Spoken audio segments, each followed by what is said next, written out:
What if I told you there is one man, just one man, whose very presence on a football pitch makes an entire nation of 46 million people believe they cannot lose a World Cup? Not because of hype, not because of reputation alone, but because they've seen it. They lived it in 2022. And now, in 2026, on North American soil, that man is back. And the rest of the world? They should be nervous. Welcome to Football Detailing, and let's get started.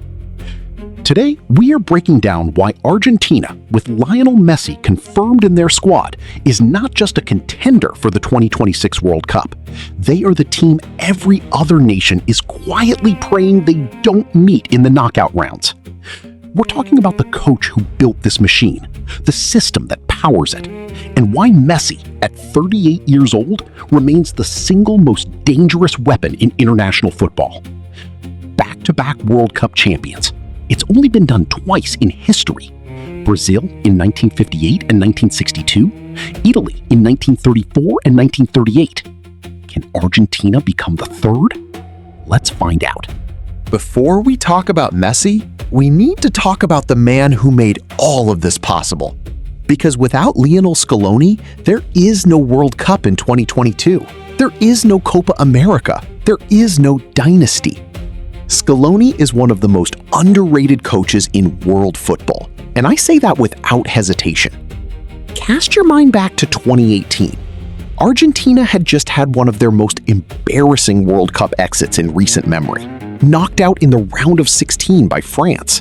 The squad was divided, the fan base was frustrated, and Messi himself looked like a man carrying a nation on his back and slowly breaking under the weight of it.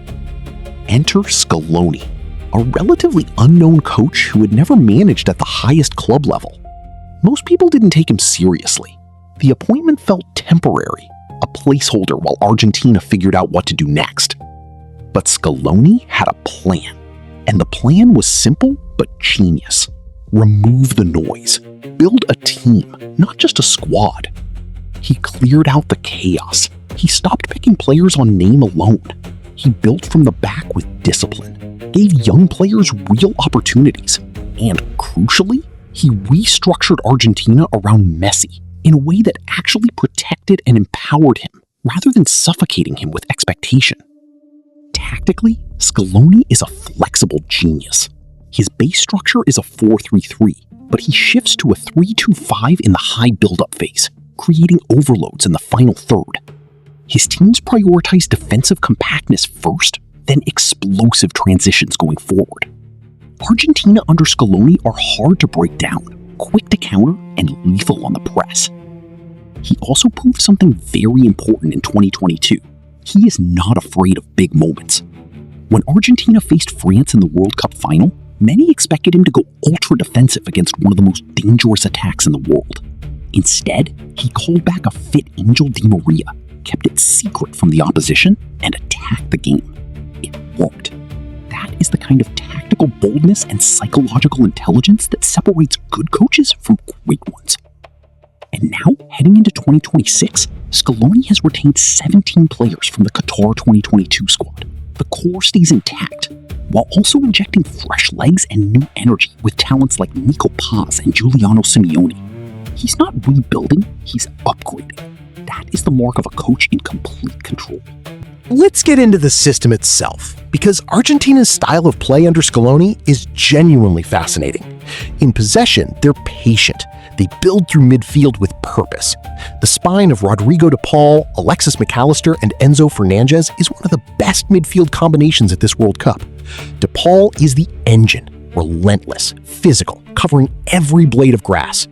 McAllister brings the composure and the passing range, and Enzo Fernández, the man who won Best Young Player at Qatar 2022, gives them creativity and dynamism in the middle of the park.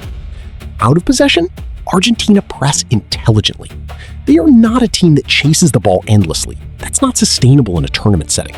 Instead, they press in triggers. They wait for the right moment, then swarm the opposition and force errors. And when they win that ball back, the counterattack is instant, devastating, clinical. The key to all of it is the width. On the flanks, Argentina create chaos, pulling defenders wide, opening up central corridors, and then releasing their forwards into space. That's when things get really ugly for the opposition, because that's when Messi gets the ball. And that brings us to the most important part of this entire video. Julián Álvarez said it best when he spoke after a 4-1 win over Brazil last year.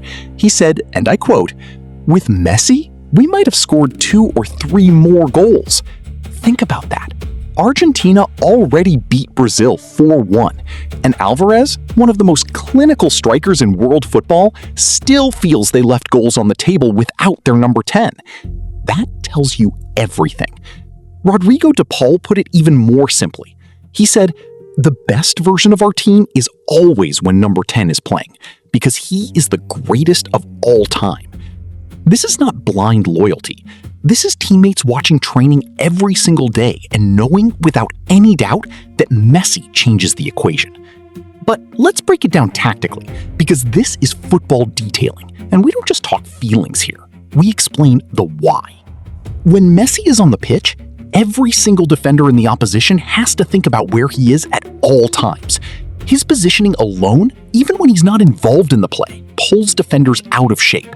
He drifts into half spaces, he drops deep to receive, he pushes wide right, then cuts inside. Defenders don't know whether to follow him or hold their line. If they follow, they leave gaps. If they hold, Messi has space. There is no winning option against him. And that space, Julián Álvarez and Lautaro Martínez absolutely feast on it. These are 2 elite Champions League level strikers who are now getting more room to operate simply because opposition defenders are constantly distracted by the thought of Messi. Add to that Messi's direct contribution. He finished as the top scorer in South American World Cup qualifying with 8 goals. At 38 years old, playing in MLS, he is still producing at the highest level when the Argentine shirt goes on his back. And then there is the psychological factor, perhaps the most powerful thing of all. When Messi walks onto that pitch in the blue and white of Argentina, something shifts in that dressing room. Confidence rises. The fear of losing drops. Players raise their game by 10, 15, 20% because they know that at any moment, their captain can produce something no one in the world can plan for or defend against. That is not a number you can put in a tactical system. That is pure, irreplaceable magic. So, can Argentina actually do it? Can they become back-to-back World Cup champions? Let's look at the facts. They topped South American qualifying, first place. They won Copa America in 2021. They won Copa America again in 2024. They are the reigning World Cup champions, with most of that winning squad still intact. They have the best player in the history of the sport, motivated, hungry, and on what is almost certainly his final World Cup stage. History is working against them. 3 of the last 4 defending World Cup champions were eliminated in the group stage. The pressure of defending a title is real, and there are incredible teams at this tournament. France, England, Brazil, Germany, Spain, all capable of stopping them. But here is what separates this Argentina from those failed title defenses. Most defending champions lose key players, change coaches, or suffer a dip in form. Argentina have done none of those things. Scaloni is still there, the core is still there, the winning mentality, built over years, forged through penalty shootouts and dramatic comebacks, is still there. And Messi is there. His 6th World Cup, a record that will never be broken in our lifetime.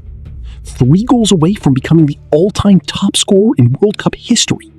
A man with nothing left to prove, and yet somehow everything left to give.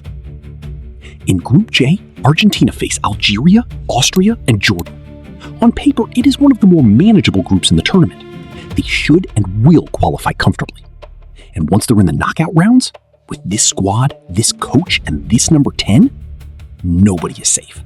Football history is written in moments. Diego Maradona's hand of God, Zinedine Zidane's headbutt, Ronaldo's tears in 2006, and Messi finally lifting that World Cup trophy in Qatar in 2022, ending the debate, completing the story. But what if the story isn't over? What if the greatest chapter is the one being written right now? A 38-year-old man in his 6th World Cup, leading a defending champion nation towards something only 2 countries have ever achieved. Back-to-back, Argentina, Messi, 2026. The threat is real. The team is built. The coach is ready. And the world is watching. That's it for today's football detailing. If you found this breakdown useful, drop a like, subscribe if you haven't already, and let me know in the comments, do you think Argentina will go back-to-back, or is there a team that can stop them? I'll see you in the next one.